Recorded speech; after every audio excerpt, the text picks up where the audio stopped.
Yo, dude, that alleged Chinese spy balloon thing, dude. You know, that thing is huge. It weighs like more than 2 of my cars. Like, what do you need that for? Yeah, man. Wait. Oh, crap. I think we're live. 1 second here. Here we go. Hello, everyone, and welcome to the Tek Torrent Podcast. This is episode number 35 of the year. How's everyone doing today? Today, I am joined here by another content creator, the one, the only, Andrew from Creating Space. How you doing, Andrew? I'm good, man. I'm good, too. All right. So, our topics for tonight, we're going to be talking about the alleged spy balloon from, allegedly, China. We're going to be talking about Creating Space's second video, which makes them an official YouTuber. After your second video, we all know this. I'm also going to be talking about my EV range test, and Creating Space, we're both going to be talking about the issues of gas. When I say gas, I mean gear acquisition syndrome. Obviously, I don't know what you guys were. Right. Obviously, that's what I'm talking about. Just real quick, let's just give a shout out to the one, the only Fixation 500, who is joining us in live chat tonight. Nice. It's good to see you, man. How you doing, Fixation 500? How is it going? What's going on this evening, bro? You playing some DMZ later tonight or what? if your wife lets you, that is. All right, guys, as usual, let us know if the stream quality is good. Let us know if you can hear us both, at least somewhat equally. I'm going to actually turn down my mic a touch. Compared to Andrew, I'm very hot. At least my voice is. So let us know if you can't hear us or if anything screws up. I'm still working on some bugs on this new setup. All right. Oh, we got Soul7 in chat. Us talking about it, make it treason for you. Yeah, now that it's out there publicly, I guess so. What's that? I think he's referring to when I started the live stream without knowing it was live. Right. Yeah, that was a little bit awkward, just a tiny bit. So I will start going. We'll go right into it. All right, guys. For those of you that don't know, allegedly there was a balloon launched from the mainland China and entered into U.S. airspace on January 28th. Okay, and when it went into the U.S. airspace on January 28th. It actually went over Montana, Nebraska, Wyoming, Colorado, right through the middle of the United States and exited right below or right next to Texas into the water, sweeping across Florida and going out into the ocean. Now, I mentioned those states because North Dakota, Montana, and Wyoming are, in fact, some sites where we have fission reaction launch devices, otherwise known as nuclear missiles. Why did it go over that way? We don't know. But here's some things about this weather balloon. So, this balloon is pretty big. For those of you that don't know or you've been living on a rock, this weather balloon, quote unquote, is approximately 3 school buses wide. And being that it was filled allegedly with helium in a perfectly spherical shape, that would be roughly the volume of 11 Olympic swimming pools. Yeah, it's huge.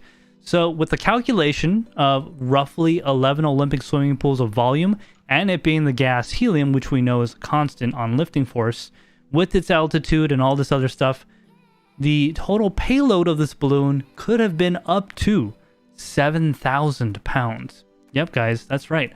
7,000 pounds of lifting force on this balloon. Not only that, images showed that there was 2 arrays of solar panels totaling 16 panels on the balloon itself. Now, each of these panels producing around 250 to 400 watts a piece at around 30 to 40 pounds each, and the total peak output production would have been 4 to 6 kilowatt hours of energy, right? So, I don't know about you guys, but why would you need that much weight capacity and that much energy in a weather balloon? Okay, so allegedly in the United States, according to some laws I did find, there is a limit on weather balloons to be around 12 pounds. So, I mean, most of these balloon type things aren't that heavy or big. So this thing was humongous, right? It was very, very large. And like I said, guys, the volume of 11 Olympic swimming pools. This thing was freaking huge. Why do you need all that for weather. So allegedly, after it entered the U.S. airspace, 1 week later, it was shot down by the U.S. government. And we're going to go into a whole bunch of stuff, but we're going to talk about more things. Andrew, so did you hear about this? Yeah, I heard about it. It's kind of fascinating because, first of all, there's so many questions that we will never know the answer to. Not to mention the ones that even like the top members of our government won't find the answers to. So it's also kind of just crazy. What altitude was it at? Do you know? 60,000 feet. And I'll get into that in a moment. That's so ridiculously high. It's actually not, but I'll get into it. Yes, it is very high. Okay, but is that not high for a weather balloon? Not for this type of weather balloon. That was actually in very low Earth orbit. But I'll get into that in a moment. It's not low for a spy weather balloon? No, they're usually around 100, 120, right around there. Okay. If it was a spy weather balloon. Yeah, I mean, honestly, I think hopefully there was some data to be acquired. Otherwise, it seems like I don't know. I also heard there was like another UFO since. Yes. Have you heard anything about There's that? many. I'm not going to get into those at this moment because a lot of that information still allegedly. This is like stuff I've kind of confirmed. But there's allegedly been many, many more spotted throughout the whole world. Some in Mexico, some in other parts of the world. Isn't this like the beginning to one of those sci-fi movies? I mean, where they're like popping up all over the place, and then War of Worlds. I think it is War of Worlds. That would be pretty. That'd be pretty terrifying because I don't want my blood to be sucked and sprayed onto the ground into vines. Yeah. Yeah. So, anyways, Andrew, here's another fact. Okay. If this balloon was any higher, it would have been very difficult to take down because F-16s can't really go above 80,000 feet without issues. It was an F-22 they used, by the way, the latest generation U.S. fighter. Yeah, so these balloons are much more comfortable at altitudes that exceed that of the comfortable flying of a traditional fighter jet. Yeah, so these balloons are basically hovering around where Skunk Works airplanes, we don't call it that anymore, Lockheed Martin airplanes, like the U-2 spy plane and stuff, it's way up there. These pilots had to wear basically spacesuits because it was so high up in the sky, and they couldn't use traditional traditional jet engines. They were all like ramjet and stuff like that. So the reason why the reason why this height is significant, above 80,000 feet, right above that, it's very difficult to actually take one of these balloons down. So on the ground, these balloons are inflated with helium usually, and they look like they're all shriveled up. When they get up that high in the sky, right, it is fully inflated because of the pressure differences. Right. So on the ground here on Earth, if you take a balloon and you poke it, it goes pop, right? So up there, when you take these type of balloons, I think it's called stratostat or something like that. When you take these type of balloons and you poke holes in it, nothing really happens because on the ground, the balloon is under pressure and under rubber. It's squeezing it, right? Up there, it inflates equal to the pressure outside. So it's like opening a door in your house or opening a door in your hangar, like an airplane hangar, and waiting for the air to escape. It's not under pressure. It's just going to chill there. So there's actually been a case many, many years ago where they fired thousands of rounds through one of these balloons to try to take it down, and it wouldn't come down. Because no matter how many holes it had in it, just didn't leak enough. So the fact that this was only at 60,000 feet made it possible to actually take it down. And another thing I want to get into with that is the cost of taking this balloon down. So, F-22s are pretty expensive to operate. You know, that's no big thing. So let me just give you an example. The missile used, the Sidewinder missile used to take it down, costs $300,000. Just the missile. So, sorry, I have to look at my note. I'm doing this part off memory because I wanted to get into it, but it's around $300,000. And this missile that was fired from this airplane, well, you know, They need refueling aircraft in the sky to get the jet over there. They need people on the ground. They need all this infrastructure to make this work. The alleged total cost of calculated by 2-Bit Da Vinci, another popular YouTuber, was around $1 million to take this balloon down. Okay, so if it was a satellite, right? Hold on a second. Yeah. What just happened here? What do you got? Did it reset? It reset. Did you change something on your Skype? No, I'm not changing anything, but I think I got a HDMI cable that might be flaking out. It went back. We're good. Yeah, sorry, man. I think I got an HDMI cable that needs to be replaced. All right. Well, anyways, guys, if you do see a lot of jumping around, don't worry about it. This is on purpose, right? It was this HDMI cable was custom. Yeah. So Andrew, that is the concern with these balloons. Such essentially. I mean, I hate to say, I don't want to make this too political, but I mean, U.S. government's been spending a lot of money lately. That doesn't seem like a whole lot in the grand scheme. Well, here, what I think is significant is that, so if we launched a spy satellite, right, we're talking several $1 million to get that thing up there, maintain it, all the ground personnel, right? This balloon cost significantly less to launch from China, and the only one. Okay, so right now I'm going to get into stuff that is alleged, and we don't know for sure, but they say that the U.S. government was able to stop all communications with this balloon, which allowed it to not run away, essentially, because it was alleged its own communications, not our communications. Yes, exactly. Right. So it prevented the balloon from essentially running away. It couldn't steer itself away. Yes, it allegedly had steering capability, which is not confirmed yet. Because of that, they were able to go after it and take it out. If it was really high and they weren't able to stop it, then we were kind of been out of luck. The key thing I want to the takeaway from here is that the cost of producing these is so cheap compared to taking them out and launching a satellite that, this is a new type of, I'm not going to say warfare, but it's a new type of technology breakthrough from something so old that we just haven't utilized today. And I think that's what's the significance of this whole thing so imagine, Andrew, you're able to make a new product that's better than your competitor and it costs 10% as much, and there's nothing the competitor could do about it. That's game changing, right? Yeah. So, I mean, I don't like this, obviously, but it's also technologically amazing. Like, if you just think about it.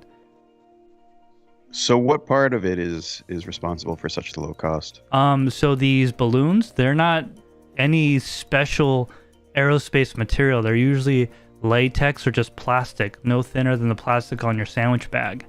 Reason being, they don't need to be that strong. It's just a bag in the sky with some string scaffolding and a bunch of contraptions to keep this weather balloon, this device, suspended.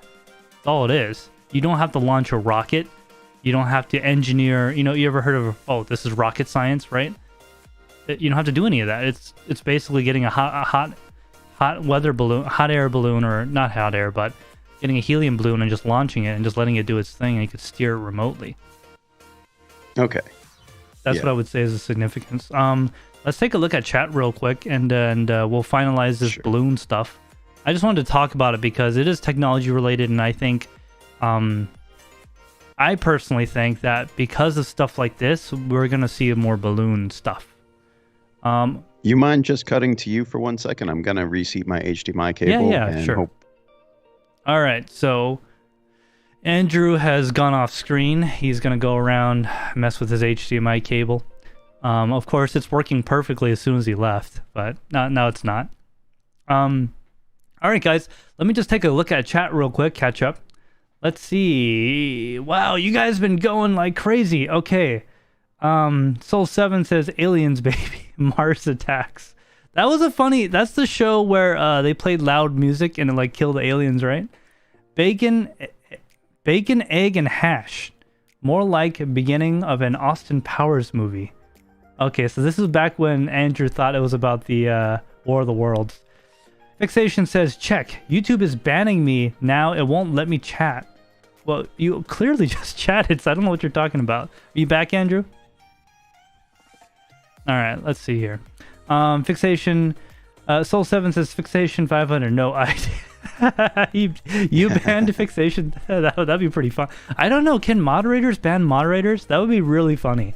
Soul 7 says ban like your head banning your. Oh my god, that's so mean. Okay, Soul 7 says ban your head banning your hair. Oh. Oh man! Oh, man. Shots fired! Shots fired! That's rough. Soul 7 says, Fixation says allegedly. Soul 7 says you can't shoot the balloon, but why not just target the payload? The problem is trying to get a missile up there if it's really high. In this case, so this is more alleged information that is not confirmed. In this case, they waited for it to go over the water, and they shot if you look at the sphere, they shot the bottom portion of the sphere, or in that area. Of course, there's different stuff about this to try to preserve the capsule, the actual satellite on the bottom. So that fell to the ocean, and obviously it fell apart. But they're, I'm sure they're gathering all the stuff right now. Yeah. Let's see, LG. Hey, LG, thank you for joining the chat. And Bacon, Eggs, and Hash, thank you for joining the chat as well, man. I love bacon and eggs. I just got my induction stove, so I'm going to cook some of that this weekend, actually. Let's see, Techman TY. How you doing, man? Thank you for joining the live stream. I saw you on the premiere earlier, dude. Thank you for joining. Fixation 500 says, I want to see more balloons. I usually look at Instagram for my balloon content. Should I start a balloons OnlyFans? Hey, man. China balloon OnlyFans. I don't know. Yeah, I don't know. That'll get flagged so fast. Specific. That's it's a niche market there. Yep.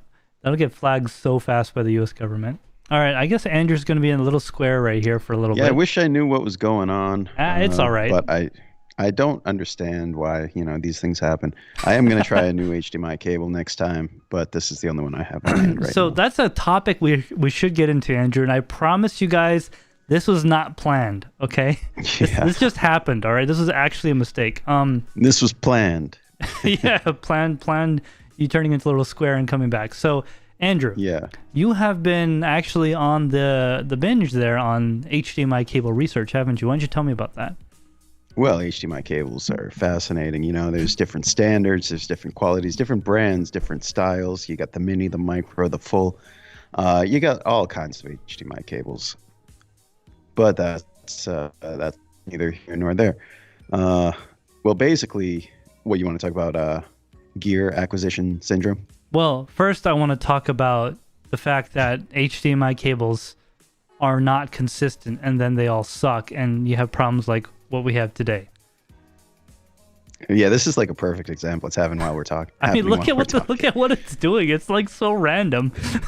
It's a very strange thing, actually. I don't know, man. I feel like maybe this is an issue on OBS, and I'm not doing anything. Is this a Pocket? Do you see an issue happening in Skype at the same time? I do not. You're right. This might be an OBS issue. I think this is an OBS issue. And I'm over here trying to fix it on the hardware side. Let me see here.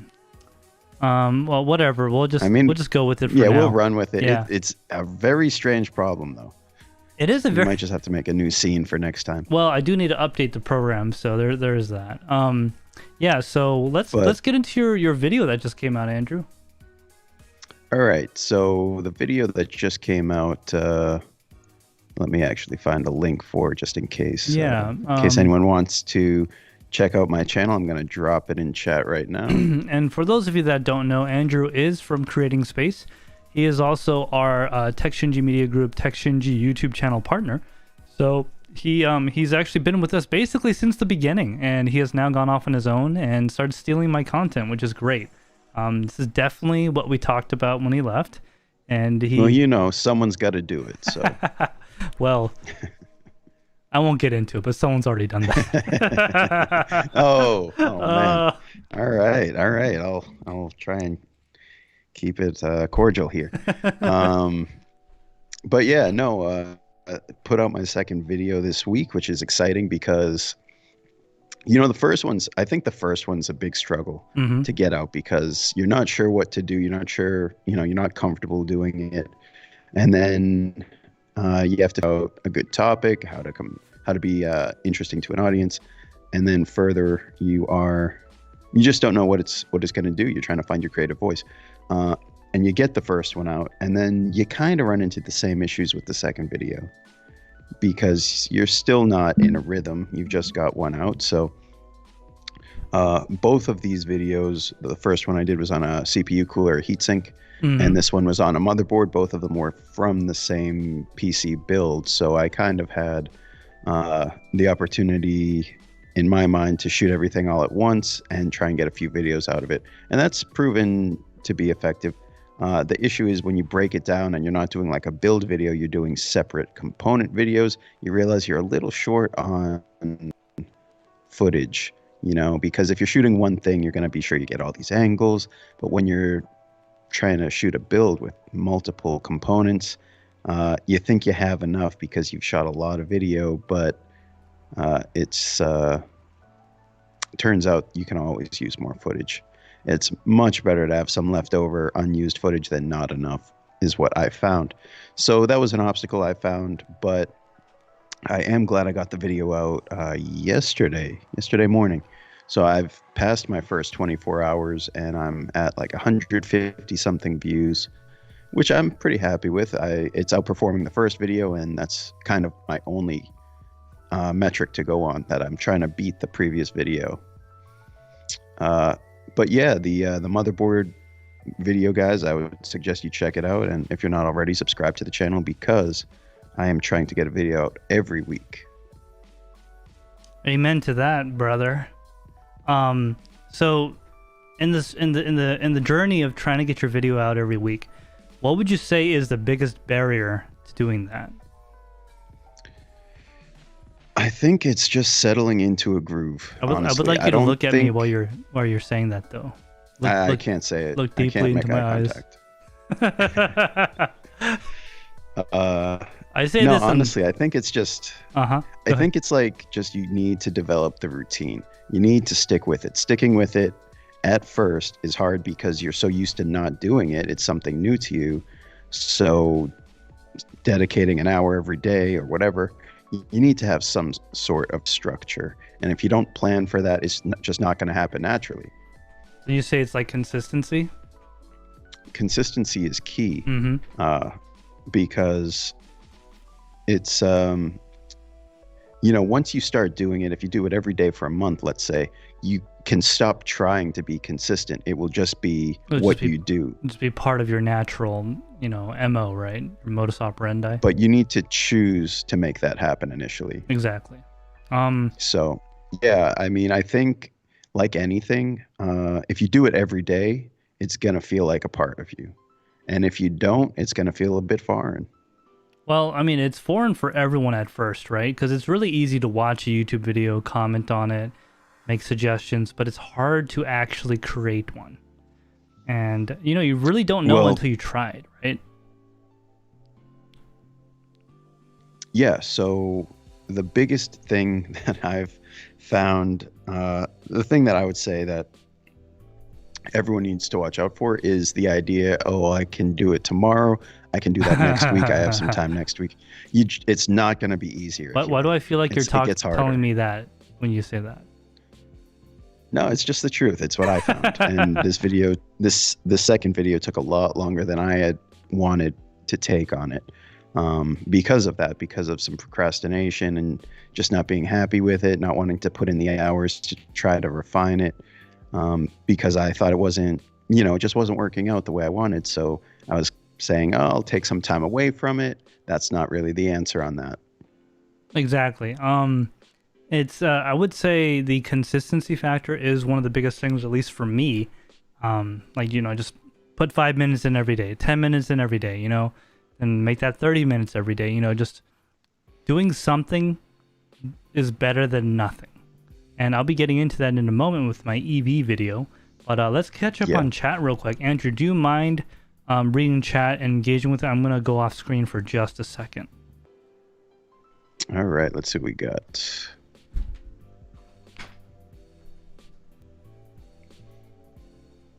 Let me just find where we left off. Yeah, everyone's talking about how I'm getting smaller. Yeah, I'm not really sure. Honestly, I think it's an issue on Shinji's end on OBS because I'm kind of watching my feed going into my video program, and it doesn't seem to be cutting in and out. So not sure what's going on, but you guys are going to have to just deal with it for the rest of this stream. Let me see. I'm back. Fixation 500 says I buy the cheapest one on Amazon and just hope they work. Do we know what they're talking about? Balloons, maybe. Maybe, yeah. I'm not really sure. Like non-certified balloons, right? Techman TY says. Yeah, non-certified. And Techman says Banco makes ones that aren't cheap but good. Okay. And we have what are we talking All about? Set Minor. Yeah, I'm really not sure. I think I might have missed something. Yeah, my bad. I didn't check the stream. It must have been when we were talking. Yeah, let us know what you guys were talking about. Were you guys actually talking about balloons? No, now he's saying HDMI cables. Okay. Oh, yes. Mm-hmm. True that. Not those non-certified balloons. I was about to say, what's a non-certified balloon? Well, apparently China knows all about it. Oh, Yeah, I've got some HDMI cables that are no-name brands that I've got over the years, and if they're not actually branded, you kind of forget if they're good or bad. Just because, like, if you have a brand, you're like, oh, I got that from this place. Like, if you had one that was, oh man, what's that brand? You know the brand. Gerald Undone. Yeah, what's that brand? Oh, you mean Blue? Blue what? Blue something. Oh, look, man. Look, it doesn't, yeah. it's irrelevant. It's irrelevant. But if Blue you have something. that, you know it's like a quality cable. Whereas if you get the no-name ones, but that's like supposed to be good, it ends up in the pile with no branding, and you're like, is this a good one? Blue Condor. Yeah, Blue Condor. Yeah. At least they make cables you can trust. As for me, I like buying cables that are kind of questionable. It's kind of a gamble every time I use it. Look at what's in chat. What do we got? Non-certified balloon. Oh man, that's true. It's true. So that's what I thought we were talking about for a second. But for those of you that are not watching live and watching after the fact, which is totally fine, in chat, Soul7 just said, "quote non-certified balloon equals child 9 months later." Fixation 500 says, "I used to buy monster cables, then I got married." Oh my god, this is so funny. Yeah, monster cables. I mean, I think Condor Blue is kind of overpriced, but it's all advertising. I haven't used them, but yeah, they benefit hugely from just brand recognition. It's kind of like the Kleenex thing. It's not like the store brand tissues don't work as well. And Kleenex is actually a brand name. It's not a thing, right? Right. But yeah, it becomes synonymous with the thing itself. But yeah, what else? Yeah, I don't know why this HDMI cable's not working. This is on the NX1. I don't use the pocket camera for the live streams. Honestly, it could be something on my end. My computer's been having, dude. We'll get into your computer has. You need a new computer. I need to build a 4090 Ti quad edition. I do think you probably would benefit from a clean slate format, though. In this video, we're going to start with $10,000 in just GPUs. No. Is there a rumor going around that I don't know about? Maybe. Let's see. We will get into my issues regarding the video and all that in a moment. Soul7 says, why was Tisha the example after those comments? Oh my goodness. Here we go. This is great. Okay, well, at the risk of getting demonetized by the public, since, little children, remember guys, children are watching this. I do know of a child that is 7 years old that likes watching these videos, so we do got to keep it slightly not that way. Yeah, so we're gonna just leave the balloon animal talk aside, and do you want to talk about your latest project? Yeah, let's talk about my latest project, and we'll talk about gas. So Yeah. for those of you that don't know, or just watching this stream, or coming back, or whatever, moments before this stream went live today, I did premiere my latest video, which is the Bolt EUV long-range test in real-world stressful conditions. In my opinion, personally, from these videos I've seen, a lot of people like to curate the conditions or baby the car. I purposely did a whole bunch of things that treated the car like a real-world situation, including purposefully underinflating the tires, because in my experience as a mechanic, every person that has come in, nearly every person that has come in has never had the appropriate tire pressure. I've always had to put more air in their tires. They were always under pressured. So on average, I would believe that every car is not properly inflated and losing fuel economy. Another thing I did was I kept it at a solid average 70 miles per hour on the highway. So that is stressful on an electric vehicle. You're not as good at... Yeah, up to like 75 even at some points. Yeah, exactly. I went to 75 at some points to try to get around traffic and whatnot. And don't watch those videos too slowly, because then you'll see the speed limits on the side of the road, and then the cops will find out. So yeah, don't do that. But anyways, the EV range test video, that was shot last week. Andrew, would you say this is the fastest turnaround I've ever had on a video? Ever. Yeah, in my entire YouTube career. It's faster than your live stream turnaround. Wow, that's saying something, and live streams don't require any editing. That's pretty bad. No, it really is though. I mean, I am impressed. I didn't want to seem impressed until the video was actually live, just in case you let something change last minute and not publish it. But that's a very good turnaround, especially when you're talking about the amount of footage you had to boil down. Yeah, so let me actually get into that. All right, so thank God for YouTube and a bunch of other things. So my dash cam, as in the dash cam showing the road, not the instrument cluster, right? That thing only records in 1 minute segments. Okay, so is there a setting for that? I looked in it. 1 minute's the longest. What brand is it? It's Thinkware. Thinkware. Make it so you can record longer than 1 minute clips. Yes, Thinkware. I know you, and I also know something about you that most people don't. 알았어? 이거 안 하면 나 너무 빨리 알을 거야. 알았어? All right. So, anyways, now they fully understand what I mean. They're never gonna watch this video. Yeah, well, that's why we're gonna make the title Thinkware called out in front of everyone. In front of all 8 people. Yeah. Speaking of 8 people, why are there only 7? Oh wait, hang on, I gotta. Yeah, okay. You are right. There's only 7 likes right now, guys. If you're gonna come by and watch this video, you are obligated. Oh, it was you. Yeah, well. Yeah, thank you for joining everyone that is here. By the way, if you are here, please hit that like button to let YouTube know you enjoy content like this. And if you don't enjoy it, well, let us know down in the comments below why you don't, and maybe I'll get to you eventually. Yeah, so with that being said, on the dash cam doing 1 minute clips, and this is something like this video format in the car is something you want to revisit, right? So are you planning on addressing that with a different dash cam, or is this a workflow that you're going to just have to live with?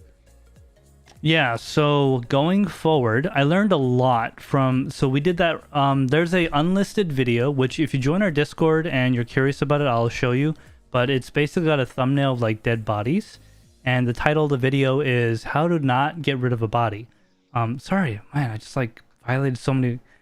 It's a video of things that are dead that happen to be wrapped in carpets. Anyways, it's a whole 18-minute video that was basically a test run of video footage from the car. And I learned a lot from that, including camera mounting, focal lengths and all that. This time around, I learned a lot with, well, first of all, remember, Andrew, I told you I didn't screw the bottom mount? On what? On the camera. Which camera? The rig wheels. We're talking about 4 different cameras. Yeah, you're right. 4 different cameras. So the A cam, right? The A cam in the upper right passenger corner. The bottom mount, I didn't screw it. So The whole time I drove down south, only the top mount was actually supporting the camera. In fact, the bottom mount was hanging off the camera and adding more weight and like a point of tilt to it because it made the camera effectively longer. Right. So those rig wheel things are very strong. I went over bumps. You saw it in the video that it was shaking. I actually was like wondering why the camera shook so much because I never saw that before. But yeah, I mean, I go through the car washes with those rig wheel mounts, all that. And actually, Andrew, you might plan on actually doing a video about that, right? Yeah, so I have found, I always have thought like vehicle-focused camera rigs are pretty fascinating. The fact that there's a lot of products out there, but a lot of them are just not great. Rig Wheels in particular is known for being expensive, kind of like a very expensive. Yes. Oh yeah. Not cheap by any means. You might as well buy another camera if you don't really need it. Do you know how much the mounts cost to put the camera there? Well, how many do you have? 2. And I would guess total around 500. No, actually, it was like $300. Okay. Yeah. Honestly, not horrible for what it does. That's what I said. Because that is why I went with it. Yeah, because if you started out cheap, you'd have unsatisfactory results. You'd get a second one, cheap one, more expensive, still run the same problem. Exactly. Probably end up getting rig wheels eventually.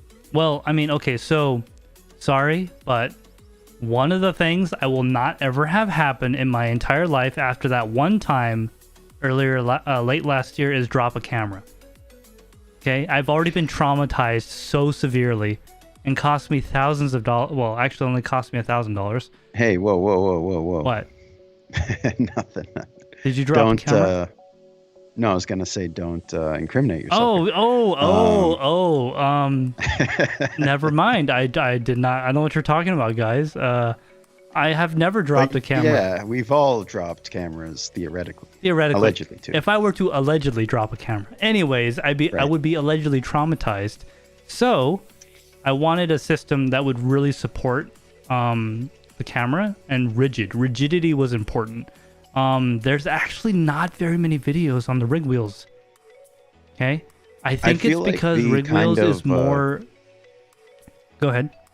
No, I feel like that market is kind of like the people who buy that stuff put it to work. They're not making content about content. They're making like films. Yeah. I think the people that make rig wheels is the brand, and the mounts I'm talking about are their special It's basically 2 magnets that go through the glass. They have a lot of really innovative products. Yeah, all their stuff is kind of very good. Like they're the only ones that make something like that, unless someone copied them.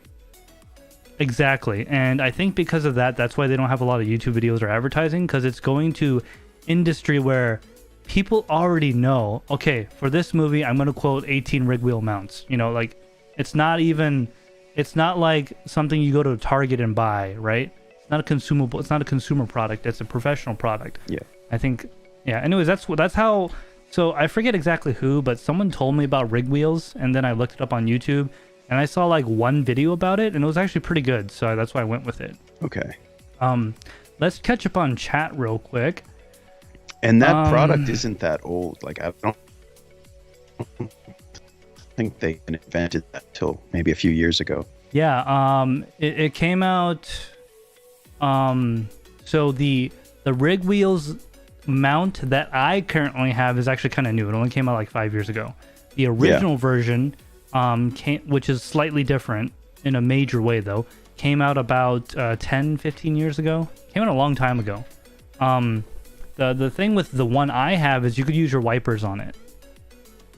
It's curved, so you could wipers go over it no problem. Oh, really? Yeah. Wow. The original version is like, I would say 3/8 thick discs that are totally squared off. Right. And a wiper will just It was jam probably on it. something off the shelf in some industrial application. And that's awesome that they probably took some customer feedback on what they wanted for the Rev 2 or whatever revision it's on. The only thing I will say, it's very difficult to take off. So a lot of people are tempted to just grab it by the edge and peel it off. You can't. You just can't. Like, I was worried that somebody would steal these off my car because it's just outside, right? You just take it out. You can't. Sorry, no, it's you gotta. So you take off the inside part. You gotta first? twist the inside to where the magnetic poles, repel each other, then it comes off. Okay. Let's catch up on chat real quick. Yeah.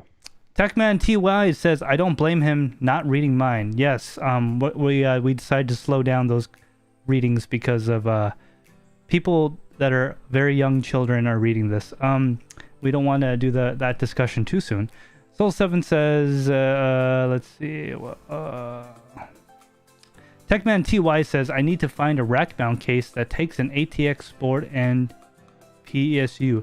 Dude, there's so many of those right now. Ever since the fake internet money market crashed, dude, there's like a ton of them. I had like 3 of them myself. I mean, aren't they on What are they? Rack mount with what? Rack mount case that takes an ATX board and PSU. Oh, yeah, super common. Roseville L whatever. Yeah, Roseville LB like 4500. 4500. It's not the 40, not the 4000. Isn't that crazy? There's a bunch though. I think those are all full ATX, but I think the 4500 had the room in the front if you wanted to throw GPUs.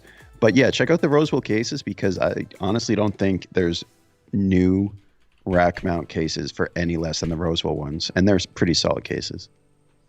Yeah, it is the Roseville L45U. 45U, okay. Yeah.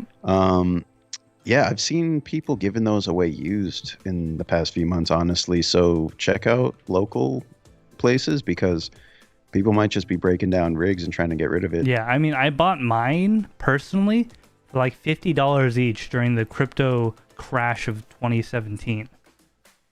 I bought them. Yeah, in 2017, I was paying more for a GPU mounting frame that went inside it. Oh, the aluminum extrusion one from something wood, sports wood. Yeah, exactly. Something wood. Yeah, exactly.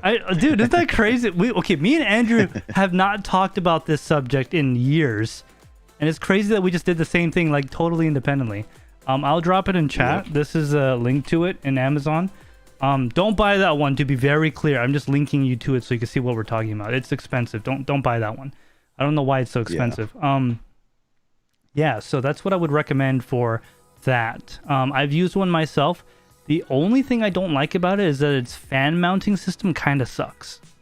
So just keep that in mind. It's not that great. And the fans that come with it are terrible. If it comes with any. Yeah, mine were just awful. Like, they didn't move any air. And all the Molex connectors to them just would pop out. The pins would pop out. Yep. Just cheap fans. But, yeah, those cases, honestly, you can probably find them even new, like around 100. Yeah, dude. Shipped to my house in 2018, end of 2017, early 18. I was paying $50. Like, think about that. Like, that's how bad the market crashed. Yeah, they were literally like losing money just trying to get them out of the warehouse. Right. Fixation says under pressure like Freddie Mercury. Pressure coming down on me. Yeah, that's a funny song. I like it. Fixation 500 says use an A7 III stuck to your roof.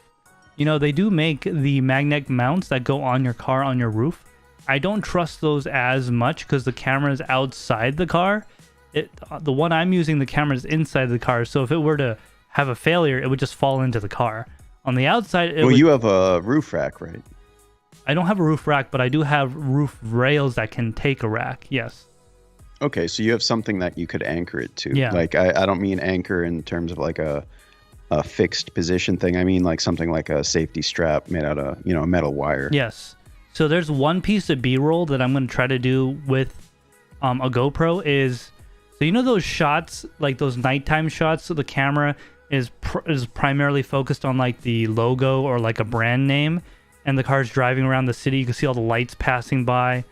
That's what I want to get on my car, where it says Bolty UV in black on the front. I want to mount some magnetic mounts, put the GoPro right there, and just drive around downtown Boston or New York or something, and get that nice city shot lights going all across. It looks really cool. I think it'll be a really good B-roll piece. Soul7 says, didn't you say the same thing about dropping the GPU? Yeah, unfortunately that part was on camera, so that was on camera. The E-Lash, freaking $2,500 Oh GPU. yeah. E-Leash, yeah. Yes, the E-Leash, lash, whatever you want to call it. I call it lash because that's what I thought it was at first. Soul7 says, did that make it to the final cut? yeah, it did. It was in the final. I forget, you called it an E-Lash in the final video? Yes, it's an E-Lash in the final cut. I think there's actually a comment, like a subtitle that says E-Leash or something like that. I think you added that actually. Like most likely. Like E-Leash, damn it. Soul7 says, didn't creating space, your video is falling behind, probably need to stop the AKVR download. Yeah, I'm not sure what the issue is. I can see it on my end that I am lagging behind because I'm watching essentially what Shinji is seeing on his screen, and he is coming through into his PC instantly while I am pretty heavily delayed. I'm not really sure what that is because I'm wondering if that might even be like a Skype delay, but we'll try and do a more involved tech rehearsal next time. Yeah, it could be a lot of stuff on my end. I don't know. I will definitely be looking into this, guys.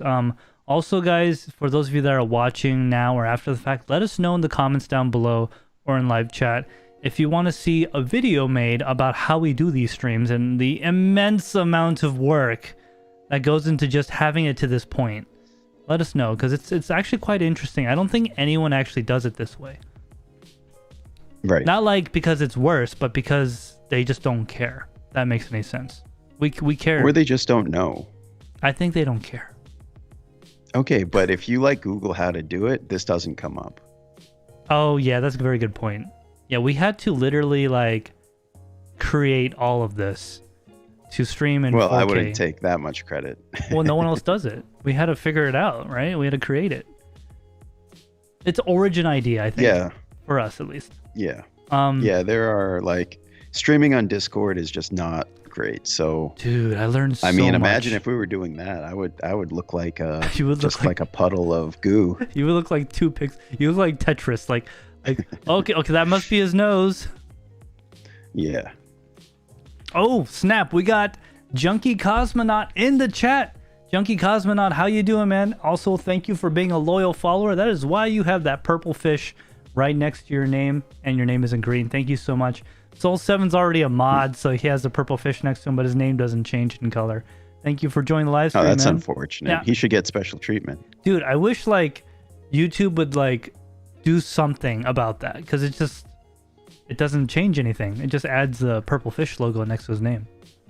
I wish it would, like, make the name, like, I don't know, maybe half green, half blue, something to significant, because it's kind of hard to see the purple fish sometimes.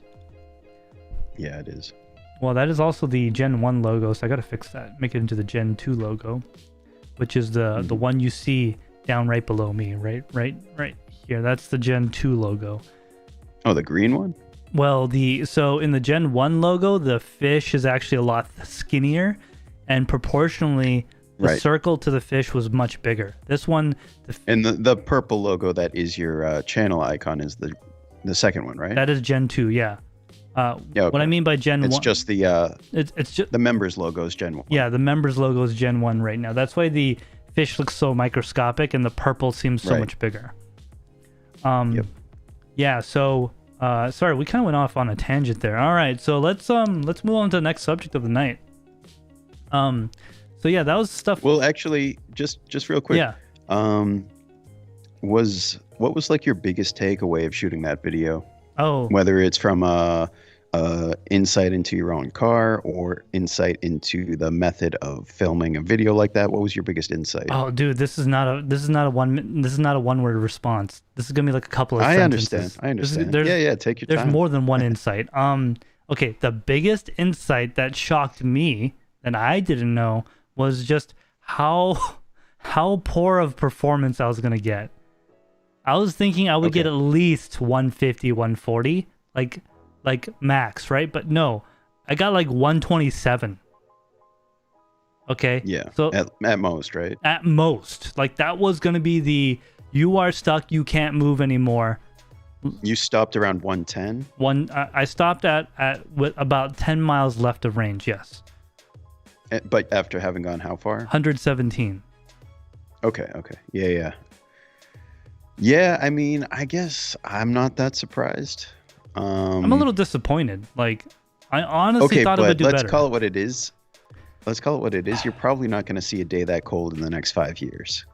Well, on top of that, if it was that cold, why would I be driving 2.5 hours straight at 70 miles an hour on the highway? Well, what if you had to? What if you had these plans? Well, okay, so the other side of that, the yin and the yang of the negative, is that there was so remember I told you I made a lot of plans for reroutes, and I actually planned emergencies at 50, 100, 150 miles. Like, okay, we are stuck. We need to be somewhere safe. And there was a lot of charging stations on the right so there was 37 direct current fast charging stations within a 5-minute reroute of the highway. Okay, so in my opinion, yeah, there's probably like thousands of gas stations, yes, but 37 reroutes, that's plenty. So that'd be the positive of this. The other thing that was the biggest takeaway is just editing the footage. Oh my god, it was painful. So the setup was a dash cam looking forward, another camera looking rear out my rear window, a cam in the upper right corner of the passenger looking at me, and the final camera was a GoPro mounted right in my instrument cluster. I actually couldn't see my instrument cluster, so in the video you'll see me like going like this when I'm looking for numbers because I couldn't see it. It was I did the thing on GoPro where I turned the screens off when it's recording so it wouldn't overheat as much, and turned the lights off so I couldn't see it. And you were plugging that in the whole time? Yeah, so I actually took the battery out and I plugged it in because that big void in the middle, which the battery is a significant piece of a GoPro, that becomes like a heat sink and it could just exhaust hot air out of it. So I just left it plugged in on USB-C. A little risky, yeah, if like it bumped it or something. The dash cam video was 1-minute clips, and we already talked about this. So I bought it into Premiere, stitched it together, and used that to synchronize in a nested clip. Which, if you guys don't know what that is, let us know in live chat and we'll explain it. But, dude, nesting the clip saved so much time.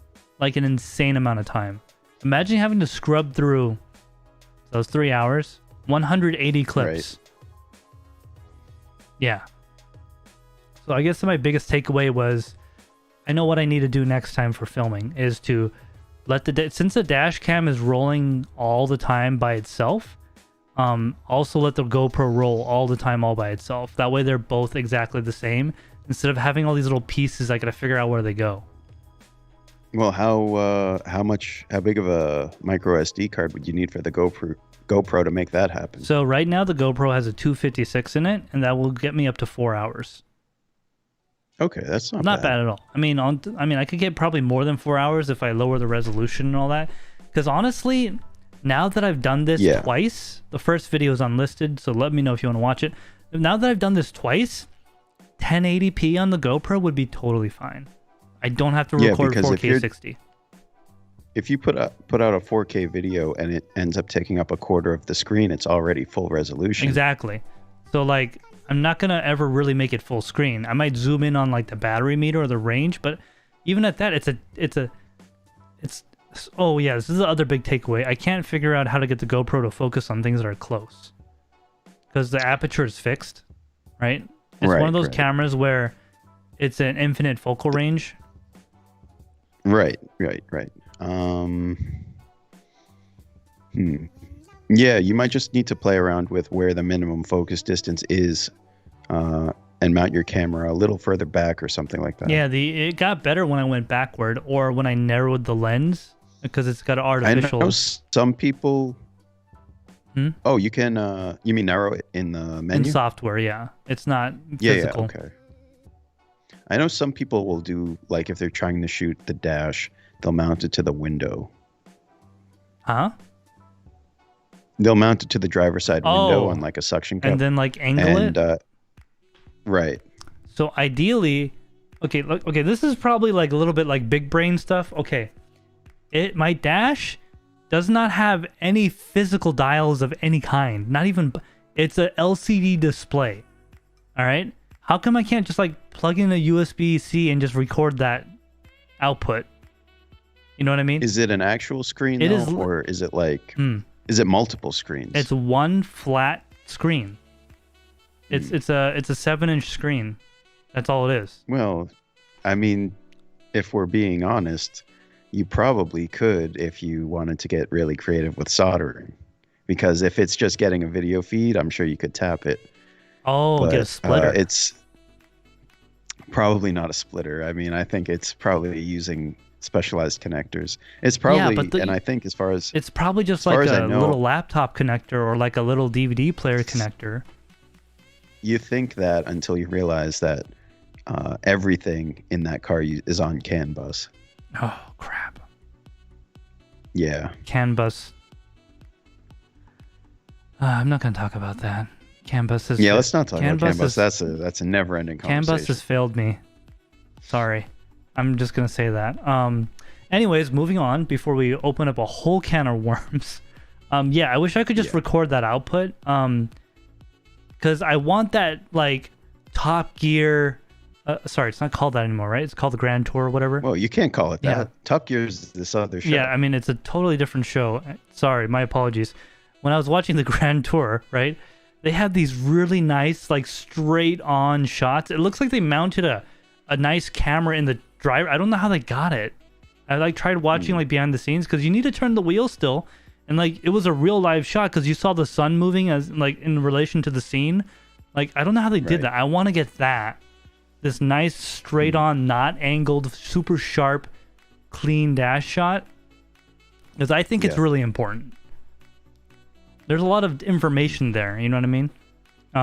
Anyway, so yeah, those things are my biggest takeaways from this whole filming trip thing. And also, you know, we did generate like 200 gigabytes of data. So it was... Is that all? Well, I mean, that's actually not a lot when you consider it. That's not a lot. I mean, that's really not a lot. I only had 20 minutes of A footage. Oh, okay. That makes sense. Only 20 minutes, which is probably a record for me versus... And the GoPro's using H.265, right? Yes. Yeah, So that's a smaller codec. And it's a pain to edit. I found that out with But Premiere. at least you're not really doing anything really with those clips. No, I'm not really. It's just a nested... Oh, yeah, and it's also at 10,000% speed. Yeah, so actually, especially... Well, the dash cam's not going to have the feature, but the GoPro will have a time-lapse feature. Yeah, I didn't want to do that because I was worried that it wouldn't capture something. But yeah. Right. But on the dash cam, you might... I don't know. Yeah, the dash cam's always... No, there's going to be sections where it's in full. Yeah. You might definitely want to render that out as a single clip. Yeah, so what I thought about doing in the future is taking the dash cam and the GoPro, put them into Premiere Pro as a separate project, render it as one video file that's already, like, you know, a file, and then it's just one drop instead of doing all this nesting, all this back and forth. So it edits smoother. Because even with nesting, it's tolling the computer to be like looking up what that nested clip is made out of, and it's like, oh, there's like 1,000 clips here, and it's like processing all that and syncing it up. Yeah, it was really stressful for my computer, and I don't have a little dinky computer, right? This is a powerful computer, you know, from 2 years ago, but yeah, that was crashing over and over. Dude, we were on a call with each other, and I was like editing in Discord. Like, man, I think I had 4 crashes before I just gave up. I started playing. Yeah, that is really frustrating. Nothing more frustrating than that. Trying to figure out a technical problem that shouldn't exist because ultimately there's no root cause for you to fix it. Exactly. And like, if you contact Adobe Premiere Pro or whatever, they'll say it's your NVIDIA drivers. You know what? Oh my, yeah. Okay, so that's another thing. As soon as I started the program, it's like, we have been known. It has been known that NVIDIA drivers have been causing such. Okay, it's like, okay, that's like saying, hey, it has been known that if you put gas in your car, you may have issues. What am I gonna do? Yeah. No one. I mean, no one's really using Premiere seriously if they don't have an NVIDIA card. Yeah, exactly. And like, remember, was it you or me? I said, what if I put an AMD card in it? And I think you said that it would read that it's an AMD card and just switch that letter. Oh yeah, it would say. Yeah, it would just change out NVIDIA for AMD. It's been known that if you use an AMD card, this program may have issues. Let's catch up on chat and move on to gas. All right. Wow, you guys have been talking quite a bit. All right, well, I'm going to start off where the message was retracted. Cosmo Junkie says, joined in FFXIV and joined way late. Oh, got distracted. Yeah, he's playing Final Fantasy. Nice, man. That's a fun game. Fixation says, when a man and a... I'm not going to read that.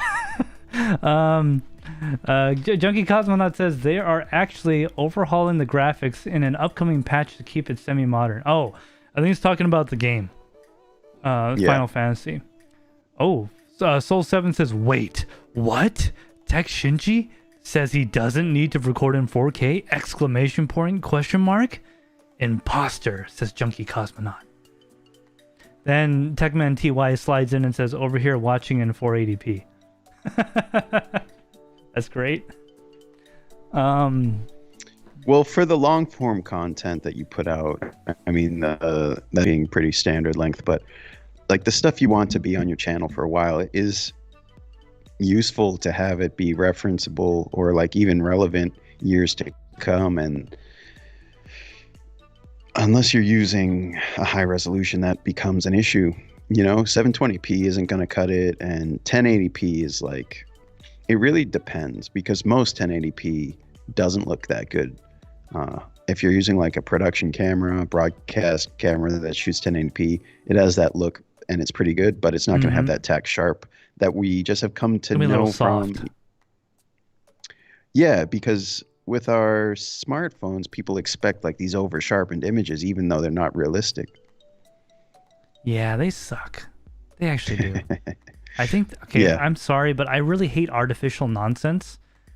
And yeah, the picture may look really good, but it's also so unrealistic of the real world. The difference between 1080 and 4K is really sharpness in terms of what your eye can see. The reason to shoot 4K is the ability to punch it, not for it to be like super sharp, because you can always sharpen it in post. And it actually, like, you could probably struggle to see the difference between sharpened 1080 and regular 4K. I think it's also like upscaling is pretty good these days. Yeah. So Soul 7 says, Techman TY, when I'm offshore, I have to watch in 1440 due to bandwidth. At that point, it's pretty much just audio flashy shapes. Dude, I can't imagine watching video like that. All right, so let's move on to gas. Wait a second. Soul 7 says 3DFX for the win. 3DFX for the win. What am I missing here? 3DFX was a GPU manufacturer from yesteryear. Oh, okay, yeah, from like, what, 10, 20 years ago? I remember I had a 3D. They're the ones that had all the cool shrouds, right? I'm not sure. I think NVIDIA had a lot of the cool shrouds. 3DFX was kind of, I think they were one of the go-tos before it became like either AMD or NVIDIA. And even before AMD was AMD, for the GPU division, it was ATI Radeon. Dude, I liked ATI Radeon better. I was an NVIDIA guy. I had like a GeForce 3 was my first dedicated GPU. I was also an NVIDIA guy, but then I didn't have money, so... Yeah, I ended up getting a GeForce 4 Ti 4400, and I was playing Half-Life 2 and beautiful DirectX 8. Ooh, and you had like a full 28, 30 frames per second, right? Yeah, steady. At steady at like 720 HD. Well, it was like 1024 by 768. Do you remember the cards back in the day? So like today, it would look like a GT210, right? But back then, it was top of the line. This thing cost like $400. Yeah, this thing was top so tier expensive. Cards were like GT210s, but with a fan on it. Yeah. Let's take a look at chat. Oh, hey Taines, welcome to the live stream. How you doing, man? Thanks for coming by. We're just talking about graphics card things because Mr. 3DFX for the win. Voodoo video. Wow, that's an old one. When was the last time you seen a Voodoo video card? I still see them referenced. People really, they were like the pinnacle of technology at one point, and then they just kind of disappeared. Did you ever have a physics card? Sorry, a PhysX card. Did I? I can't remember if I did or if it was later when they allowed like a lower tier GPU to act as one. I definitely played with physics in that like box demo where you could just destroy boxes. Yeah. So I think physics is like, what's that stuff from Intel? The Optane? I think physics was like Optane. It was a good concept, a good idea, but no one cared. Well, it just became irrelevant when like the better GPUs could also do physics at the same time. Yeah, it just didn't make any sense.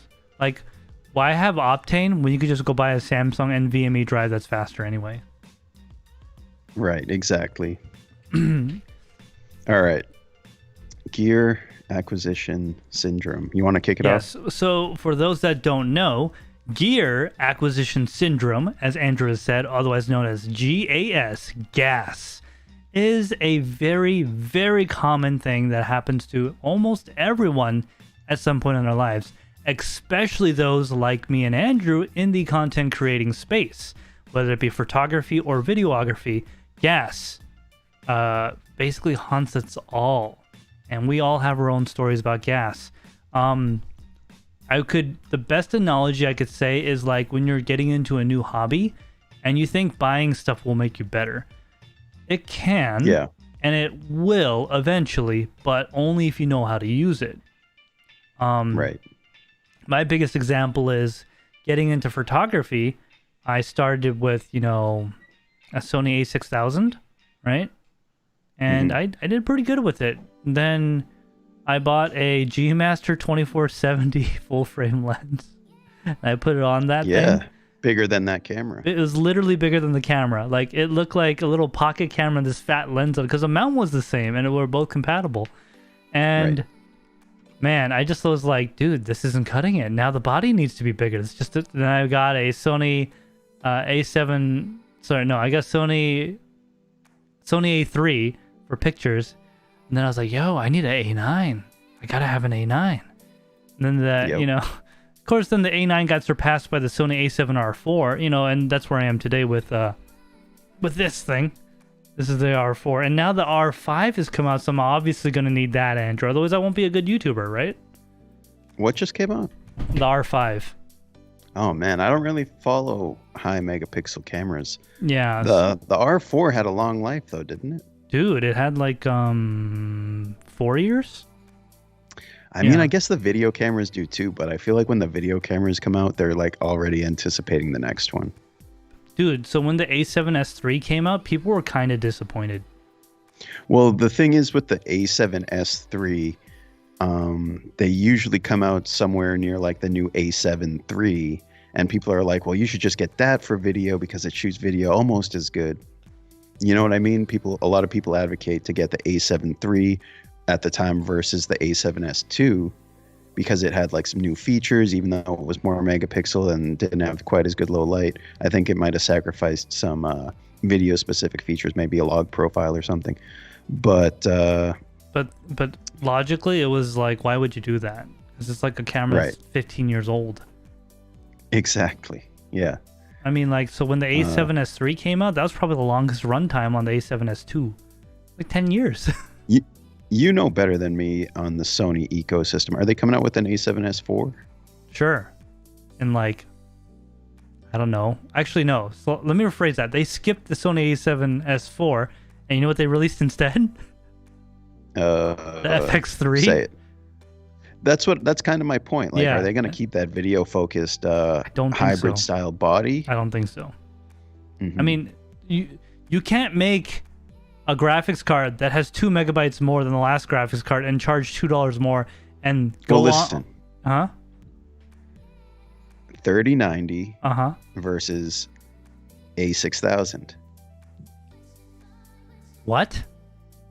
Okay, Quadro A6000 is like a 3090, but it's the professional version and costs twice as much. Oh, sorry. I thought you meant Sony A6000 versus the 3090. No. Huh? Yeah. No, I'm just saying, like, NVIDIA has a professional lineup of cards, which are like architecturally identical, but they charge way more money for some niche features that are like focused. Well, it's mostly software, yeah. But that's true on the Sony FX line. Really, there's a lot of things that are built into the software while they use the same or similar sensors. It's the same sensor. Well, no, it's actually a different sensor. I think the FX30 is definitely a different sensor.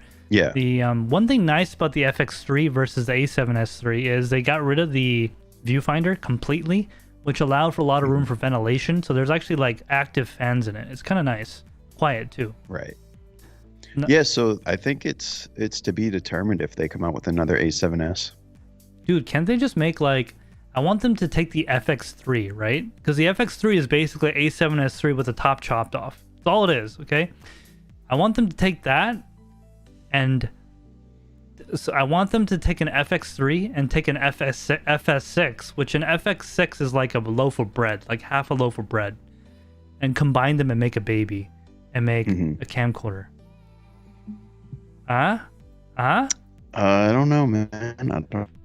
Dude, that's what an FX6 is. It's a camcorder. Just, not kitted out. An FX6.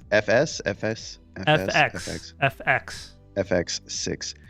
Okay, but they don't call them camcorders. They're cinema cameras. I know, but like... Okay, so the old school FX9, the Sony A2 or whatever it's called, like outperforms it in some aspects. So like... Sure, it's a cinema camera, but like, I guess what I'm trying to get at is get technology that you already have that works well, and make something more affordable that is focused on people like us. Right. Instead of making stupid crap like the FX30, which is just Sony. FX30 has a lot of supporters. Dude, the FX30 is a lot of people like the FX30 with log and with.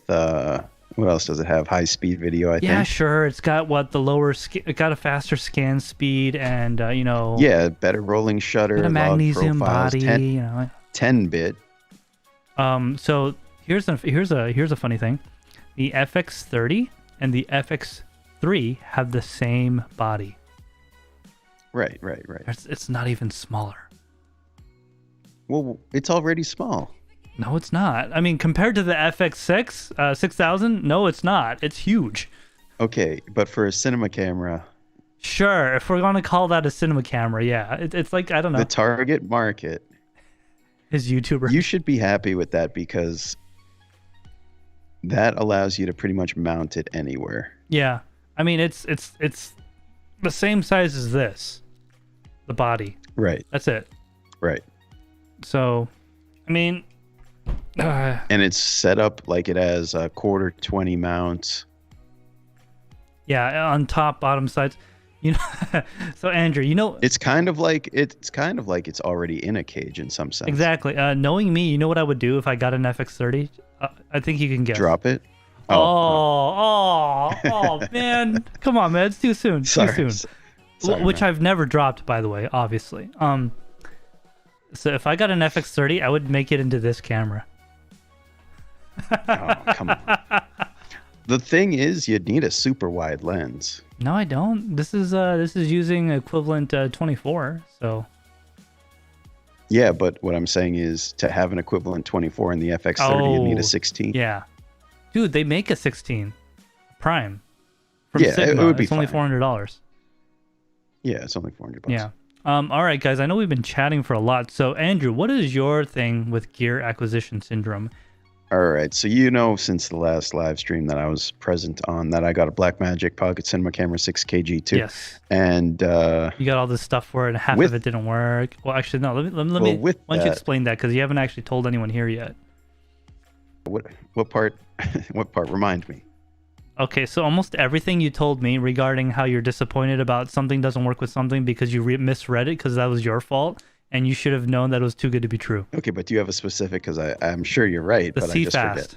CFast. Okay, CFast. Let's talk about CFast. It wasn't CFast. It was like something else that had a similar name. Remember? Oh, my card reader. Okay, well, that wasn't my fault. So, yeah. I thought it was your fault. No, this one wasn't my fault. So on eBay... okay, back up. Blackmagic Cinema, blah, blah, blah, blah, blah. Uses either SD cards, which limit the resolution because it can't record full speed video onto SD, but it's there if you want to record like 4K. Then it has CFast as its primary recording media. Then it has USB-C if you wanted to use an external SSD. Okay. So I said, let me pick up a CFast card, and that's what I did. And with CFast cards, you know, to import the video files onto your PC, you're going to need a CFast card reader. No problem. Went on eBay, found a listing for a good one. I was like, perfect. It's a Lexar. It's a high quality reader, good reviews. Grabbed it. Shows up, and it's a compact flash reader. And I'm like, what is this nonsense? They look identical, and the model number is literally like one character different.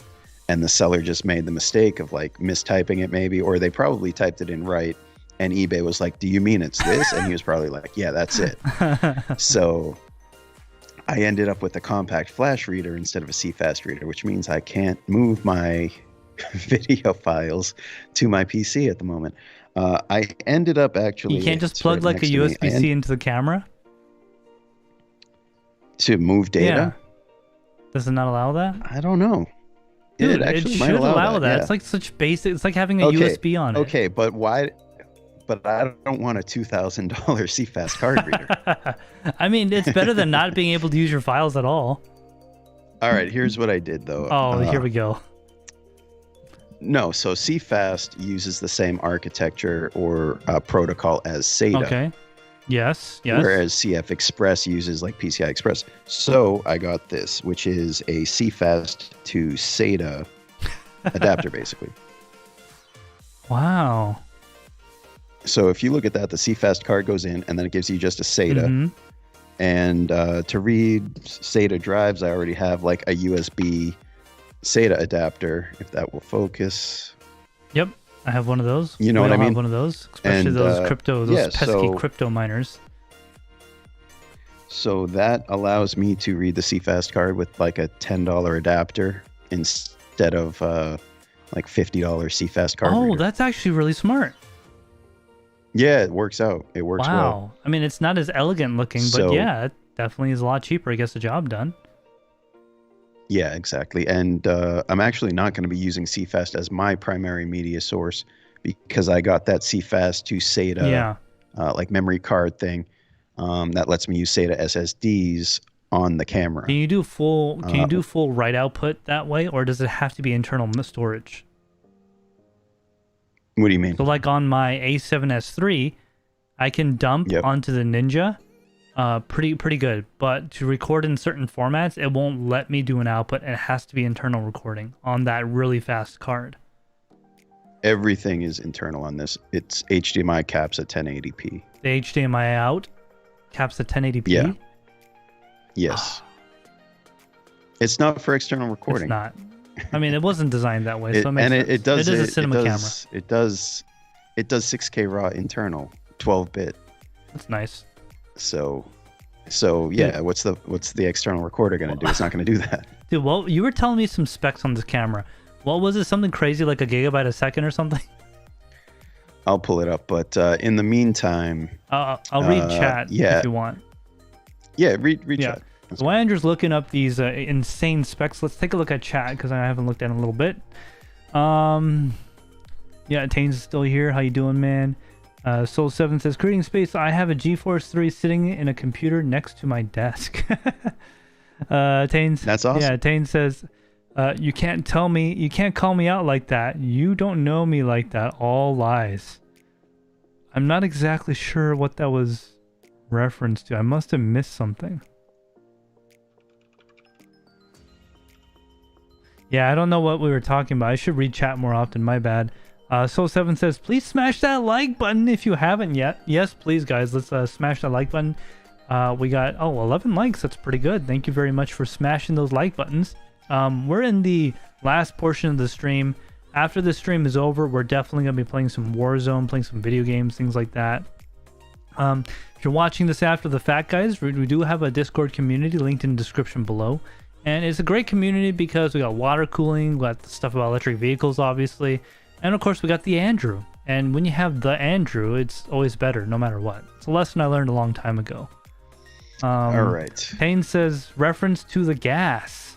Oh, okay, I get it. So Tanes goes, you can't call me out like that. You don't know me like that. All lies. I don't have gas. No, you don't have gas, Tanes. I have gas, lots of it. Have you seen my studio? Tane says, I don't buy the best equipment when I get into something. Yeah, it's more of an acquisition syndrome when you just want to keep getting stuff. It's like it nickel and dimes you. Yeah, that's the thing. Like, I'm gonna get into that because I do have like a couple things. I just pulled up like my purchase history in the last month, and it's like these little things. But dude, same here, man. Same here, dude. We should do a video where we just like uncensor, show our purchase history, and we have to explain things. Yeah. Okay, that's actually a good one for next time. Like you will give me access to your Amazon. I'll blur out, certain sections, and I'll give you access to my Amazon, and you have to ask me, like, Shinji, why is there emergency birth control on here? Whoa. Okay. All right. I'm not going to ask you that. So what were you saying that my recording time was? What were you saying? What is your gigabits per second? Yeah. What's your guess? Okay, I'm guessing 1 minute of your full uncompressed, super high bit rate, whatever the highest setting on your camera, I'm going to assume is about, I'd say a gigabyte a minute. No, too little. I'm going to say gigabyte every 30 seconds. Oh, man. Like on max settings? Max settings. Gigabyte every 30 seconds. On max settings, which is 6K RAW, we're looking at 19 gigabytes per minute. That's way less than what I thought. I mean, that's way more than what I thought. It's way more, yeah. It's like a terabyte every 51 minutes. A terabyte every 51 minutes? Yeah. Dude, so at that point, do they make CFast cards that are that big? No, actually? And that's the thing. I think they might make I think they have terabyte cards. I don't think they make 2 terabyte cards, or if they do, they're like, you can't even find them. They do have 1 terabyte. But you're going to do cards. CFast to SSD, right, SATA? Exactly. So I have the 870 Evo Samsung 2 terabyte drive. Yep. And I know that drive very well. Picked that up for a really affordable price compared to like I paid the same for this adapter that goes CFast to SATA to allow me to do this, and the SSD, the 2 terabyte SSD, for about the same cost or less than a 512 gig CFast card. Oh, so you basically did the hack that I did. What did you do? So I don't have one here, I don't think, but whatever. So those special express cards for my camera? Right. It's like $300 for 140 gigabytes or something like that, right? Yeah. So I simply just bought a Ninja V for $500 or whatever it was. Oh, right. Yep. And then I got a 4 terabyte SSD for, I don't even know what I paid for it. $250, $300? Like under $400. So for the price of 2 cards totaling of like 300 gigabytes, I got 4 terabytes plus way more flexibility, ability to record in ProRes LT, which edits like butter and doesn't take a ton of space. Right. Like a gigabyte a minute or something like that. Yeah, I don't think I'll be recording at 19 gigabytes per minute personally. I don't think I'm going to run that setting. You should do that when you're like making a video. Wait, that's with RAW, right? 6K RAW. Yeah, so I can't do that. So that's pretty cool. The ability to just ISO and post. Yeah, I mean, I'm really looking forward to that flexibility. And it's a dual ISO camera, so you have like 2 separate ranges. So as long as you get like within a stop of either range, you can probably just fix it in post, which is awesome. Yeah, I mean, I think you should record all your live streams in that format. Well, we're gonna make Project live streams Petabyte. would have to go out HDMI at 1080p. So No, just have the camera recorded internally, and we'll sync it up later. Okay. We're gonna have all right, Project yeah. Petabyte server running in your house to store our live streams for 1 week. If your computer wasn't broken before, it will be. But actually, this codec that Blackmagic has created for RAW apparently is pretty easy to work with, which is awesome to hear. Mm-hmm. But yeah, going back to the gear acquisition syndrome. So with this camera, I bought a V-mount battery. Great.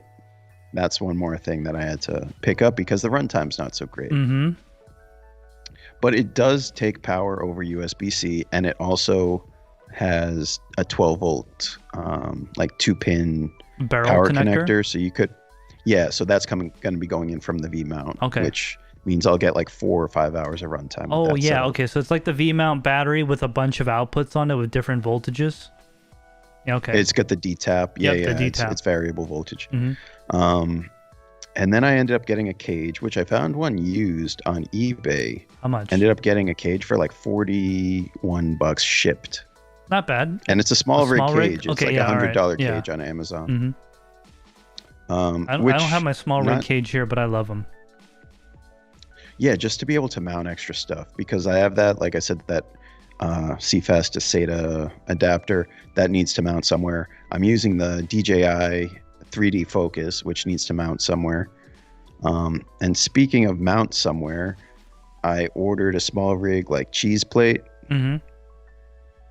which is just it mounts to the cage, and yeah, it's just like a piece of metal. It's like a metal rod, essentially, like a rectangle that's full of holes, and it will basically mount to one point on the camera cage and give you many mounting options for other accessories. So if you were only able to mount like one thing at one specific spot on the cage, it allows me to mount like 4 or so. Yeah, and the reason why it's called cheese plate is because it's analogous to like Swiss cheese with a bunch of holes. Right. So I got that, and it turns out I need some 3/8 to 1/4 inch adapters. So had to order those. And then I get that all mounted up, and even on the RS2, I'm all the way slid over to the right, and the camera's off balance, so I needed to order a counterweight. A counterweight? Oh, yeah, on the gimbal, right? Right, on the gimbal. Yeah. Did you get the gimbal ones? What do you mean? The gimbal-specific counterweights? Yeah, Tilta. Yeah, Tilta, they're all right. I was going to get some, but then I just decided not to. It's not so bad that I need to, but I like it to be perfectly balanced. Yep. While you're talking about that, I'm going to try to find those pictures you posted of your camera setup. Okay, yeah. I'll look in live chat for a sec.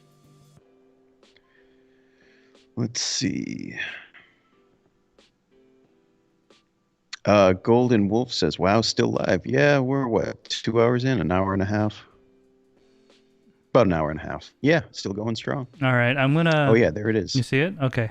Is there anything in the background here? I don't think so. Okay.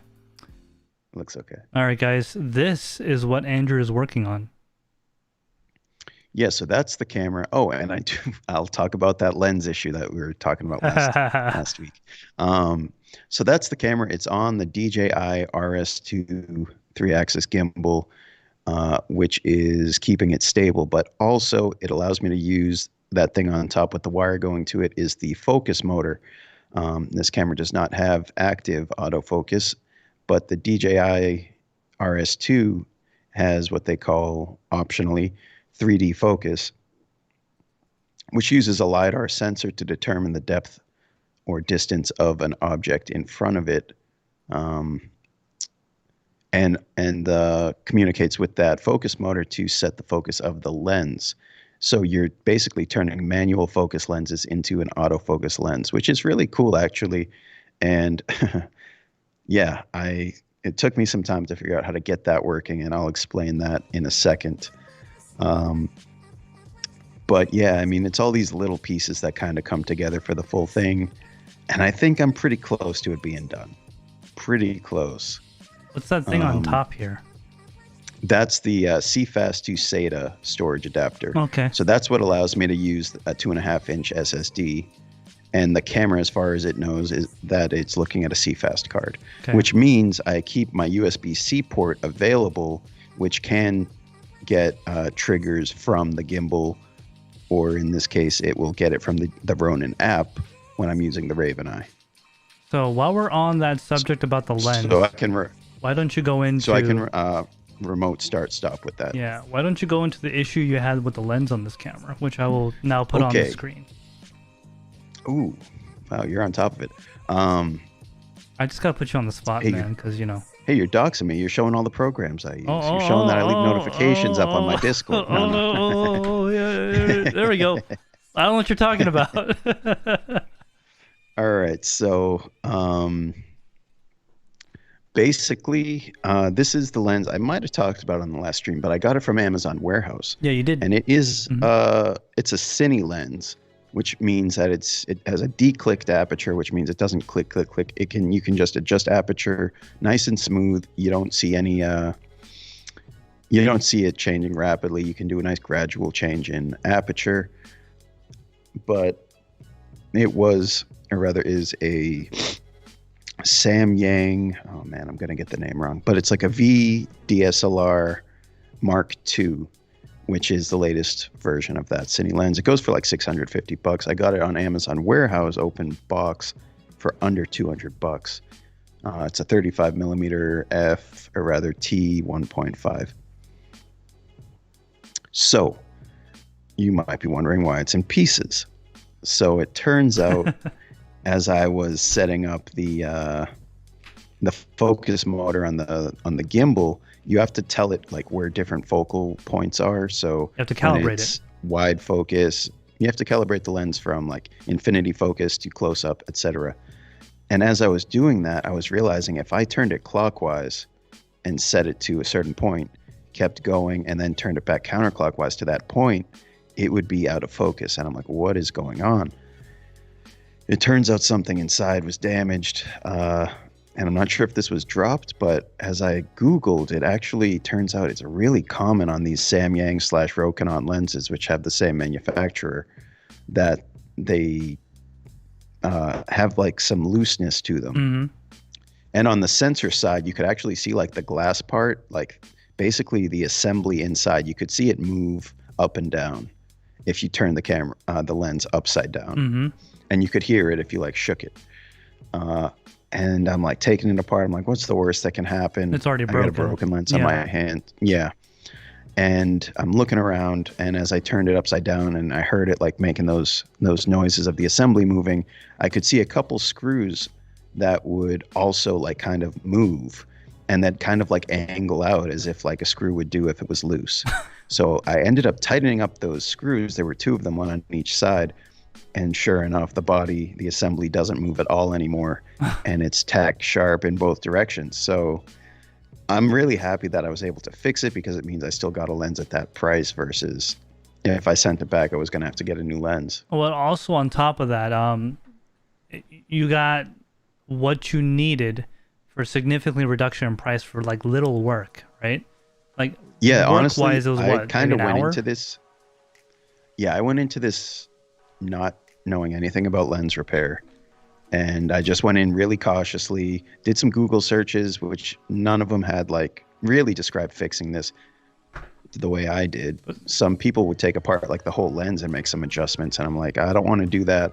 But as I was getting ready to basically put it back together, I saw that those screws were moving, and honestly, all said and done, before picking up the screwdriver to putting it all back together, probably like a half hour's work. Not bad. So yeah, honestly, I'd do it all over again if I could. I mean, I wouldn't, but yeah, but that's that with the lens. And now that it's working great. I'm really happy with the lens, because it's not the most expensive, greatest lens, but a $650 retail lens is still not cheap. It is not. On top of that, like, I just want to point out, for those that don't know, it's a 35 millimeter with a 1.5 T-stop. Which is pretty decent, right? Lower the number, the better. More light transmission through the lens itself, right? Right. So That's pretty. I mean, a 1.5 35 cinema lens from like not Tamron would probably be very expensive. Right. I'm thinking that'll be like thousands of dollars. Probably like a not 10, maybe $7,000 or $8,000. A 1.5 t-stop. Let me just because this camera uses a Canon mount, I can tell you what a 35mm Canon lens with the same t-spot. Yeah. Those that don't know what t-stop is, so actually, is it called a t-stop? Yeah. Okay, so on our civilian cameras, what do you want to call it? The aperture and all that stuff, it's a calculation, okay? On these cinema lenses, this t-stop is actual light transmission through the lens, okay? So it's a more accurate value instead of just coming up with a calculation of numbers. Right. Yeah, so Canon makes their own cinema lenses. So a Canon Cinema Prime 35mm T1.5 for Canon EF mount is on sale at Adorama for $3,950. Oof, that's on sale. Yeah, that's on sale down from $4,150. That's a lot cheaper than the lens I want. Is it? Well, I want that. I think I've shown you. It's that big fat one. It's got a 2.8. I don't know. I'll get it later, but it's a very wide angle. It's 35 is where it maxes out, I think. Okay. It's a 35 zoom. It's a Sony lens, and it's got power zoom on it too. Okay. And it's got the focusing feature where there's no breathing in the entire focal range. It doesn't go wee. You can go all the way. That's one thing I like about the DJI 3D focus. It's not going to have face detection. It's not going to have eye detection. And it only focuses on what's in the center. Yeah. But it knows it's using LiDAR. It's not wrong. It's not like, I think that's a face. Let me focus on that. Oh, no, that wasn't a face. It's like a physical radar signal. It's a physical radar reflection instead LiDAR, of like instead of like, I think I see something. It's not AI. Exactly. It's not using like contrast detection or anything like that. It's literal, like it's bouncing off an object that distance away, so it's going to focus at that distance. Exactly. The new one from DJI is very impressive because there's like a visual representation of what's in front of you too. But it's basically also expensive.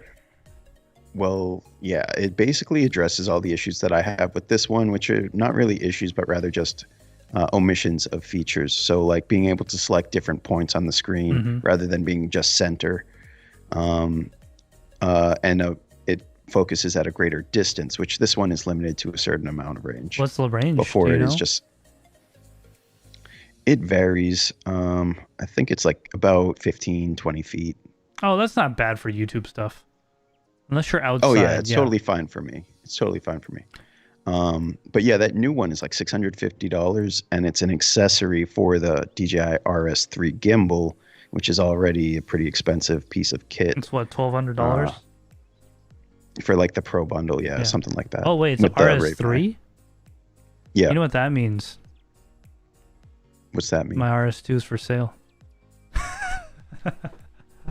Well, the nice thing with that new LiDAR focus that they have now, it requires the RS3 to set it up. Wait, no, that's not the nice thing about it. Well, it does require the RS3 it's an Apple product, got it. But you can use it without the gimbal. Huh? Really? So you can mount that thing like on the top of your camera, and once it's set up with the gimbal, it has its own like buttons for lens calibrations. Like it remembers you select like this is lens 1, and it's gonna do all your autofocus stuff without the gimbal present. So you're telling me I have a focus puller for my cinema lens mobilely whenever I want? Yeah. Wherever you want, whenever you want. That's pretty nice, actually. Without needing to run it on the gimbal and all of that. Knowing DJI, what their next innovation will probably be LiDAR with a hybrid AI autofocus. Like it'll use LiDAR, here's the thing. And it'll also look at what you're looking at and do eye detect and stuff like that. Yeah, I'm surprised they aren't already. Like they have the Raven Eye. You can identify faces in software because that's how most face detection works. So yeah, I'm really surprised that they haven't come out with that already. Well, you could do face detect and have it track you too. Yeah, that's what I mean. Like it for the focus though, for face detection, Like, I don't see why it doesn't already have that feature. It seems like it's just a software side issue. Maybe it's because, they don't want to release all their features yet. I don't know. Yeah, I think, and that's why I'm holding out, even though that new LiDAR focus thing is pretty sweet. I'm going to see what comes out on the next generation in a few years. And that's probably when I'll be more interested in making a switch. Y2K Anonymous in chat. Golden Wolf, how you doing, man? Yeah, we are still live. I just changed the screen. We're talking about camera stuff. This is actually the ending portion of the stream. We were talking about gas, Y2K Anonymous, and we all have it. We've all experienced gas at some point in our life. It's something we don't. You wanna switch to both of us on screen? Oh yeah, sorry. You're talking. I switched it to the wrong one. We've all have experienced gas in various points in our life. Some more than others. I experience gas almost on a daily basis. And Andrew, we're of course talking about gear acquisition syndrome, right? That's right, man. That's right. So the thing is, like, now that I pretty much have my gear, my camera kit the way that I want, I'm basically not going to add anything to it unless I can justify it in terms of like, oh, this is going to pay for itself instantly, or it's like I'm going to make a video. I'm going to snip this part out and replay it I have like a button right on my Go XLR. I just push the button and it'll bring that file up. Every time you tell me you buy something new. I'm going to try not to buy anything studio related between now and the next time I'm on your Okay, that's going to be on the second button. That clip right there. Okay. Hold me to it, people. All right, guys. So if you guys have any other questions for us, please let us know in the live chat. If you have any comments for us, please let us know in the comments down below if you're watching after the fact. I know this was a long one, but we went through a lot of stuff. We talked about the freaking China balloon. We talked about Andrew's newest video. We talked about my newest video, which is live as of today. Andrew's video came out on Friday, right? And yesterday. Yep, we talked about the balloon and what it can do and all that stuff. We talked about gear acquisition syndrome, otherwise known as gas, which is all something we've all suffered from at various points in our life. And we talked about Andrew's issues with his lenses and things. So yeah, I'd say about half the stream was about camera talk, but we're both content creators and really enjoy this type of stuff. And at the end of the day, guys, remember, a camera is just a light capture device. That is all it does. Nothing more, nothing less. If it can't capture the light, it doesn't work, and it's a bad camera. Let's just wait for chat to catch up. Andrew, was there anything else you want to talk about? Just real quick, was today your first YouTube premiere? Of the year, yeah. Yeah, and how'd that go? Didn't go that well. Well, okay. No, okay. For premieres, you're supposed to let people know ahead of time. Schedule that. Yeah, but it was 5 hours later, so it should have been ideally, perfect timing would have been a premiere on Thursday, right? Then people would know about it as they're getting off work and stuff, and then get ready when they're on the weekend. Any video releases on the weekends is generally not a good idea because people are not watching YouTube. They're, right. doing, Yeah, when it comes to premieres, you if you're not consistent, you need some lead time so people know it's coming up. Yeah, I mean, that kind of applies to everything. So it did okay, though. A lot of people that are here right now are actually there, which is kind of good because my plan was to have the premiere release then so as the premiere ends, you can put a link saying go watch this stream, right? So it'll automatically pop up after the premiere ends, almost like an auto run. And that link was to this live stream tonight. So it kind of worked out. It took a lot of planning, but it worked out. Let's take a look at chat real quick. Golden Wolf said they have a good time. Yeah, we did have a good time. Y2K Anonymous says, I'm going to have some gas in a bit. Just ate a bunch of salad. I mean, gear acquisition syndrome with salad materials and cutlery and cooking. You get a salad, then you're like, I need dressing. You need dressing. Dude, croutons maybe. Yeah, exactly, croutons. And you got to get your salad fork, right? That's gas all the way right there. Techman TY says nacho salad with chili and red onions, so gas incoming. Yes, I mean, now you add chili and red onions, you're going to also have to add some Tabasco sauce. I mean, that's gas right there, too. Y2K Anonymous says, Techman TY, fiery gas. I never had fiery gas myself. Have you ever had fiery gas, Andrew? Most of my gas has just been expensive. I mean, when you buy a car with poor gas mileage, you might get gas, and that's kind of fiery gas because it ends up exploding in your engine. But I don't know. I never really felt like compelled to buy anything fiery. What about Dragon's Breath shotgun shells? No, I can't comment on that. All right, guys. Well, anyways, that's going to be the end of the stream. It was a good stream tonight. We went all over all those subjects. And, of course, we've had a lot of fun with this stream. And, guys, I did see that comment saying that one of you did want to see how we produce these streams and how it's set up and the immense amount of work that it takes to come to you and the fact that we still get errors every now and then. Well, anyways, guys, it's been good. I've been your host, Shinji. This is Andrew from Creating Space, which is another awesome channel. Andrew, if you want to go ahead and drop that in the live chat, that'd be great. So thank you to everyone that joined. Remember, we'll be here the same bad time, same bad channel next week, 7 o'clock Eastern Standard Time. We'll see you next time, everyone. Have a wonderful night. And of course, make sure you join our Discord so we can go play some Call of Duty. Have a wonderful night.